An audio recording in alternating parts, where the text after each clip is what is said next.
Hi again everyone, welcome back again di Bitcoin Update. Guys, untuk altcoins update menyusul ya. Dan kita sekarang mau update perkembangan daripada Bitcoin. Bitcoin so far sih still do nothing, masih konsolidasi di situ-situ aja. Tapi ada beberapa perkembangan yang saya pikir teman-teman juga perlu tahu ya. Dalam artian, ya ini kita ngelihat dari skala menengah, jangka menengah ke jangka panjang. Jadi bukan kita ngomongin untuk hari ini banget atau detik ini banget ya, tapi ini kita ngelihat perkembangan untuk kedepannya tentang bagaimana Bitcoin sebetulnya sebagai raja dari crypto market ya masih nunjukin sentimen yang relatively positif. Dan tentu saja nanti teman-teman pasti bertanya ya, altcoins-nya gimana nih kalau kondisinya seperti itu. Well, I think personally teman-teman sekalian ya, altcoins mungkin akan terlambat ya, akan lagging, but I still believe personally, altcoins itu masih ada kesempatan. Ditambah kondisi market yang sudah sangat fearful, sudah sangat stressful, sudah sangat kecewa berat gitu kan dengan kondisi altcoins-nya. Artinya, what can be worse daripada bear market dari Bitcoin? Paham ya maksudnya saya teman-teman? Dalam arti di sini konteksnya Bitcoin belum bear market nih, tapi altcoins-nya udah bear market. So technically altcoins udah drop sampai maybe 80%, 70% buat sebagian memes. Tapi kalau misalkan yang ada utility sebenarnya nggak separah itu kok. Kalau kalian cek ya, even Ethereum sendiri masih bisa sitting down around $2.800. Ya dia drop di bawah 3.000. Technically 3.000 tuh kayak 100 ribunya Bitcoin gitu kan. And then ya masih konsolidasi gitu.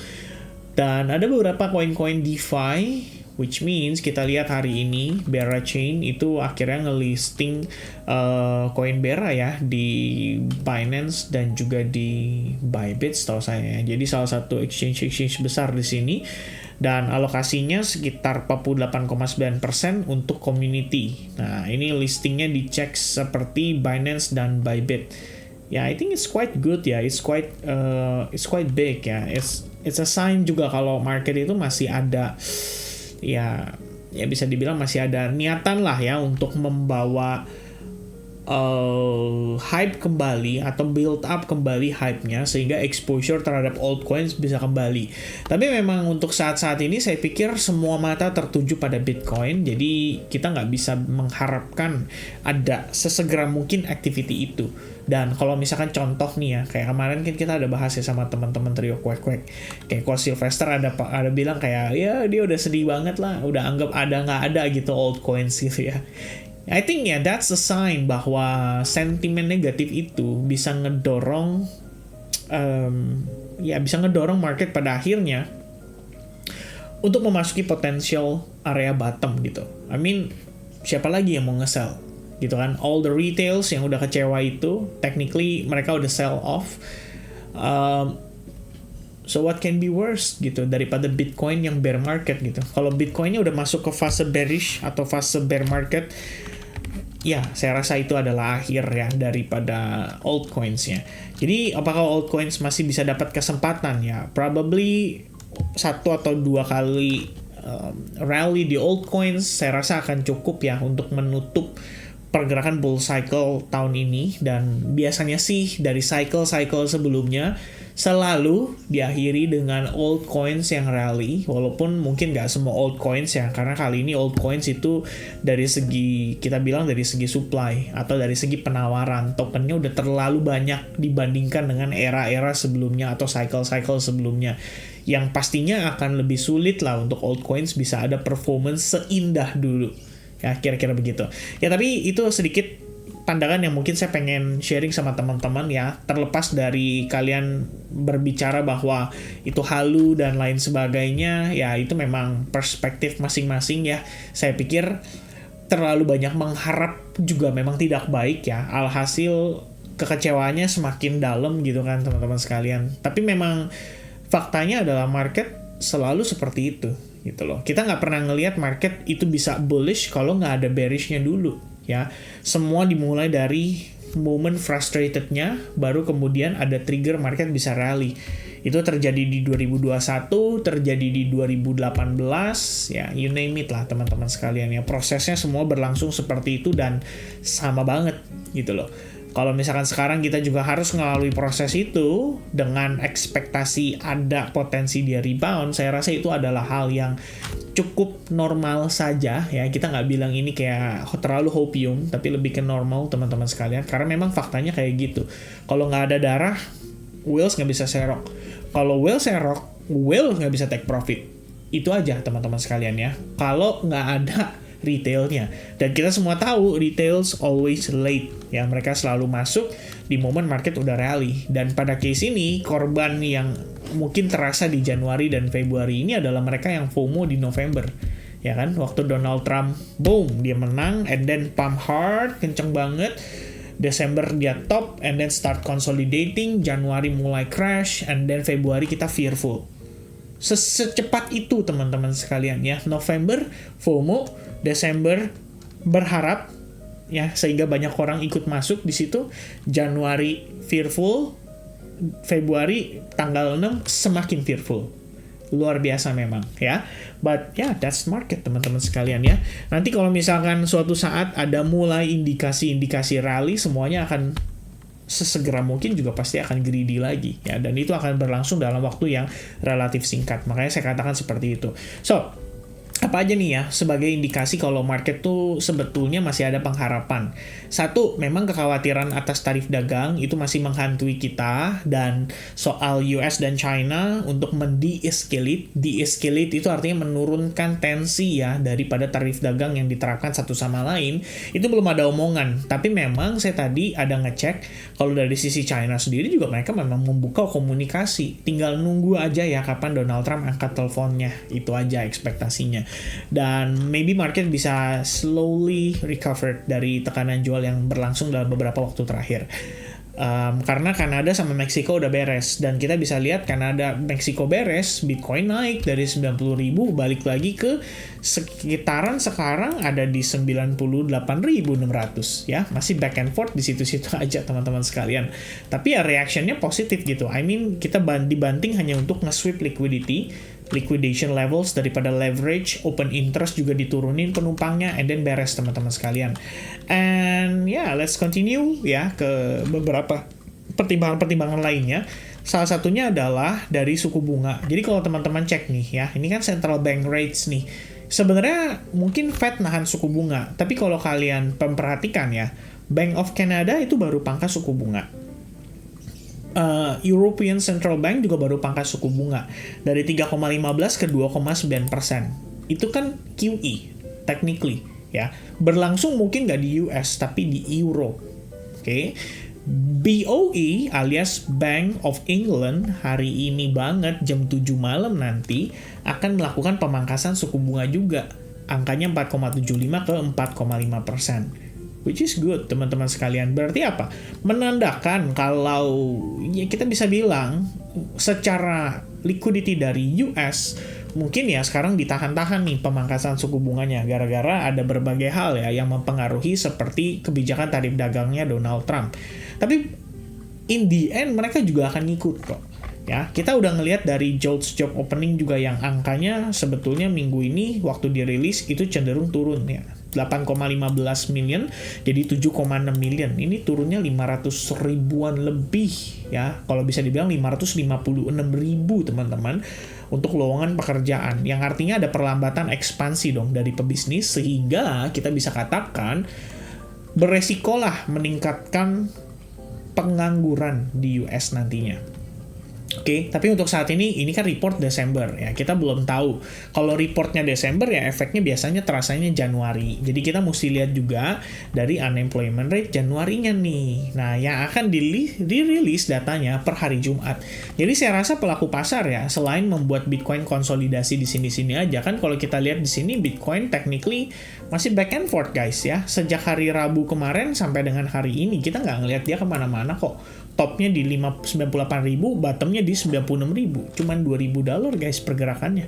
Ya, di angka 90.000 plus. Itu artinya kalau 2.000 itu less than, I don't know ya, kurang dari 3% mungkin seharinya. Ya kan, kalau 3%-nya 90.000 kan harusnya $3.000 ya. Ini berarti, ya benar, $2.700. Ya benar, kurang dari 3%. Pergerakan range hariannya, teman-teman. Sangat tipis sekali untuk Bitcoin, range-nya seperti itu, gitu. Dan kalau kita lihat dari sini, berarti kan market ada pertimbangan ya. Jangan-jangan mereka wait and see. Satu, bisa jadi nungguin Donald Trump. Gara-gara kemarin David ya sebagai perwakilan dari crypto CSR-nya si Donald Trump nggak ngasih clue apa-apa selain ya kita butuh review gitu untuk si Bitcoin Strategic Reserve, yaitu artinya kan menandakan ya kalau market lagi ya, kalau mereka juga nggak bisa solve itu dalam waktu singkat ya, probably akan takes time banget teman-teman sekalian, dan nggak mungkin di Q1 lah ibaratnya gitu.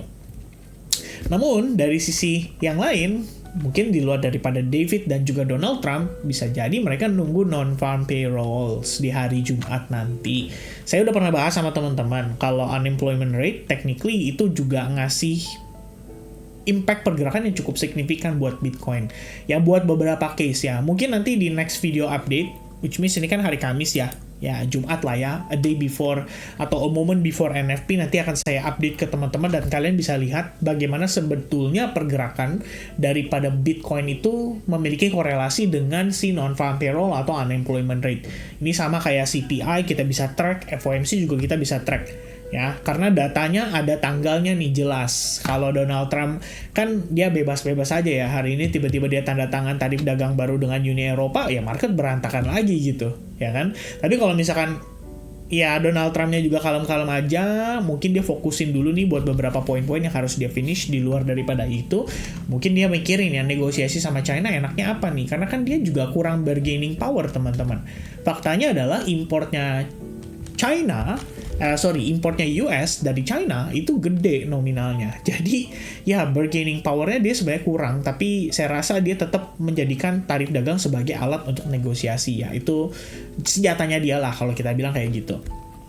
So, overall teman-teman sekalian, I think market will be waiting for non-farm payroll and unemployment rate yang akan dirilis pada hari Jumat besok ya. Ini sementara ekspektasi kita. Oke, nah berikutnya saya update ke teman-teman beberapa poin penting lainnya yang bisa membantu market itu tetap steady ya. Dalam tanda kutip, ini belum bubble, ini belum cycle topnya Bitcoin. Oke, altcoins mungkin terasa demikian, tapi memang itu yang biasanya terjadi teman-teman based on cycle-cycle sebelumnya. Saya pernah bahas sama kalian juga soal bagaimana pergerakan Solana di tahun 2021 itu cenderung turun loh di saat Bitcoin-nya naik. Ya, feel-nya sama karena Solananya turunnya sekitar 50%-an juga ya, lebih bahkan teman-teman. Sementara Bitcoin-nya udah naik menuju ATH. Ya itu feel-nya sama. Tapi ya situasi kali ini pasti beda. Karena feel-nya doang ya, saya bilang feel-nya dan situasinya beda ya. Jadi saya kalau ngomong nih harus lebih hati-hati ya, karena recently crypto trader, crypto market Indonesia ini sangat baper ya teman-teman sekalian ya. Mereka sangat benci dengan hopium ya. Saya sangat mengerti sekali, tapi ya apa boleh buat teman-teman. Itu yang terjadi ya, kita juga harus jalani sehari-harinya kayak gitu. Nah, yang menarik berikutnya adalah FDIC. FDIC ini ibaratnya kalau di Indonesia tuh lembaga penjaminan ya. Lembaga pinjaman ya untuk LPS ya, untuk perbankan. Saya lupa tadi panjangannya apa ya. Lembaga penjamin simpanan, lembaga pinjaman ya. Lembaga penjamin simpanan di Indonesia. Ya, kalau di US itu FDIC namanya. Ya intinya dia merevise, dia punya aturan ya, dan di sini memberikan izin loh untuk bank engage in certain crypto activity. Oke, sampai sini dulu teman-teman ya. Tuh, this revision include the introduction of tokenized deposit. Nah, ini RWA nih teman-teman, real world asset ya, boleh jadi ya satu sektor yang teman-teman boleh pantau, mungkin bisa jadi salah satu narrative hot juga untuk 2025 ya, tetap karena BlackRock sendiri kita juga tahu dia juga serius, dan Ondo Finance ya, kalau kamu cek ya, dia punya website recently, itu lagi ada pengembangan baru teman-teman. Kalau waktu itu kan dia cuma bonds doang ya, government bonds, sama satu lagi adalah US dollar gitu. Sekarang produknya udah nambah teman-teman tuh ya, dulu kan USDY doang nih, sama OUSG ya, US Treasuries Fund. Nah yang terakhir, yang terbaru nih, yang si Nexus ini, which one tuh teman-teman ya, Coba kita lihat ya. Saya lupa lagi kemarin websitenya yang mana nih. Ya intinya ini ada banyak nih option terbaru tuh. Ada Ultra, ada Widow, ada Our Technology, Your Tokens, and bla bla bla teman-teman sekalian ya. Ya intinya banyak alternatif lah yang ditawarkan oleh Ondo, dan Ondo sudah mulai develop lebih banyak produk baru. Jadi bukan cuma 2 lagi nih. Kalau dulu cuma 2, sekarang udah lebih banyak, udah bertambah teman-teman sekalian. Dan ini menandakan ya kalau development untuk crypto marketnya masih jalan, cuman saya rasa market wheels-nya juga memanfaatkan ya situasi terkini untuk membuat para retailers itu ngerasain pain yang lebih parah lagi dari yang mungkin bahkan pada saat summertime 2024 ya. Summertime 2024 udah lumayan parah, sekarang jauh lebih parah lagi. Oke, dan kita lanjut teman-teman ya. Ini sebenarnya seputar BOJ sih, but maybe ya ini kita akan bahas nanti aja dulu ya, karena hubungannya dengan makroekonomi. Nah, berikutnya yang juga nggak kalah penting untuk faktor pendorong daripada sign ya, kalau liquidity akan masih terus berkembang, demand masih akan terus meningkat, adalah BlackRock yang juga maju ke Europe ya, market Europe teman-teman. Jadi kalau kita lihat tadi, mungkin ada korelasi ya, begitu BlackRock ngelihat, hey, European Central Bank ini lagi aktif cut rates, mereka pasti lagi stimulus ya, atau mereka lagi stimulate, ini berarti ada kemungkinan dapat dana segar dari sana, kenapa nggak kita ekspansi ke Europe? And then boom ya, lahirlah ETP ya, untuk kita bilang kayak ETF-nya di Europe lah lebih kurangnya. Ya, lebih kurang kayak begitu teman-teman ya. Paling kekecewaan yang kita dapatkan adalah MicroStrategy saat ini. Dia rebrand ke strategi. Mungkin karena udah nggak micro lagi ya. Harusnya jadi MacroStrategy, kan bisa juga kayak gitu teman-teman sekalian. Cuman lucunya begini. Report pendapatan untuk kuartal 4-nya mengecewakan. Ini resiko pasar nih yang kita bisa lihat teman-teman sekalian ya. Kalau misalkan dampaknya nanti secara long run malah jadi nggak gitu baik, ya ini concern ya, mungkin bear marketnya bisa ke-trigger gara-gara MicroStrategy nanti ya teman-teman sekalian. So for now, dengan kondisi-kondisi informasi tersebut, berbagai hal, bahwa sebenarnya kita ngelihat masih ada kok ya dampak-dampak positif yang kita lihat ya masih dalam tahap pengembangan gitu loh. Menuju Bitcoin Strategic Reserve, saya rasa juga penting untuk FDIC ikut serta dalam membangun regulasi dan mendorong untuk perbankan juga bisa menerima, ya kan? Ya saya pikir itu adalah tahap dalam pembangunan infrastrukturnya lah untuk regulasi ke arah yang lebih baik di US. And I think if regulasinya juga friendly, harusnya kan mendorong ya buat market untuk lebih optimis. Ya, tapi gak kerasa nih optimisnya. Ya, bagus teman-teman. When there is fearful in the market, it's time for you to be greedy actually. Dan begitu pun sebaliknya, ya kan? Kalau kalian greedy-nya waktu kemarin November, waktu lagi di puncak-puncak, ya wajar nggak sih kalau misalkan akhirnya sekarang jadi stuck dan nyangkut gara-gara belinya mungkin kebanyakan pada kala itu. Ya itu mungkin satu bentuk evaluasi yang harus kalian lihat juga ya teman-teman sekalian. And for Bitcoin, secara overall, saya nggak no comment teman-teman ya. Bitcoin technically still consolidate. Saya ada pembahasan juga di previous video update. Elliott Wave count-nya potensialnya kayak gimana. Dan overall, ya market still waiting ya buat katalis pendorong. Either dia breakout dari 98.000 or dia breakdown dari 96.000. Kalau dia breakdown 96.000, Anda bisa expect dia testing 94.000 before we see another bounce. Or if we break out dari 98.000, kita harus expect dia break dari previous high point. Tujuannya apa? Tujuannya adalah untuk memvalidasi bahwa guys, now we have our potential higher low. Ya, walaupun di sini bisa aja ABC sih, dia turun lagi teman-teman ya. Tapi ya at the end, itu kita butuhkan juga memang. Kenapa kalau saya bilang tadi kan break previous high tuh 102.300 ya, 102.300 tuh di sini teman-teman. Nih tuh. Kalau dia bisa break di situ ya, kamu bisa lihat dong bayangannya adalah marketnya bergerak seperti ini gitu. Ini gini ya lebih kurangnya, turun, naik, hop, turun. Nah, ekspektasinya kan sekarang adalah dia bisa begini. Nah, itu kan bagus sekali ya kalau dia bisa melakukan itu gitu. Tapi ya itu PR-nya adalah 102.300. Mampu nggak dia ya break dari situ? Apakah karena NFP nanti hari Jumat, atau mungkin nanti malam tiba-tiba Donald Trump teleponan ya, udah janjian sama Xi Jinping ya, gak ada yang tahu teman-teman. Tapi itulah trigger daripada market untuk bisa ada aktivitas kembali. For now, market boring, but ya boring adalah hal yang selalu di-embrace oleh para whales, karena whales nggak bisa akumulasi ketika semua orang FOMO buying ya, because everyone's buying ya. How come? Gimana caranya mereka beli kalau nggak ada yang jualan? So, saat ini dengan banyak orang yang panic selling, jualan, retail pada fearful, retail pada stressful, ya tinggal pertanyaannya adalah, apakah whales manfaatkan kesempatan ini untuk akumulasi? Ya, jawabannya hanya kita bisa tahu setelah marketnya nanti ada pergerakan. Tapi di luar daripada itu ya, it's all about spekulasi teman-teman, it's all about probability. Ya, penting teman-teman sekalian manfaatkan kesempatan sebaik mungkin ya. Kalau Anda lihat risk to reward-nya bagus, baru Anda masuk. Kalau risk to reward-nya nggak bagus, ya kenapa Anda paksa masuk gitu kan? Itu yang akhirnya menyebabkan resiko yang Anda ambil jadi jauh lebih besar daripada teman-teman yang mungkin ya saya nggak tahu ya, coba type di kolom komen ya, seberapa bear market 2022 ngajarin teman-teman gitu, seberapa bear market 2018 ngajarin teman-teman. Dalam arti, kalau Anda yang mungkin udah dari cycle-cycle sebelumnya, Anda tahu justru ya, momen-momen terbaik itu adalah saat marketnya merah, dan merahnya itu harus yang bikin market frustasi, bukan saat market lagi dalam keadaan hijau ya. Coba tulis di kolom komen, kasih tahu ke saya teman-teman ya, Anda dari kelahiran cycle-cycle yang mana. Oke? So, sementara itu dulu ya. Thank you very much guys for watching this video. Secara conclusion, market still wait and see. Kita masih unclear directionnya seperti apa.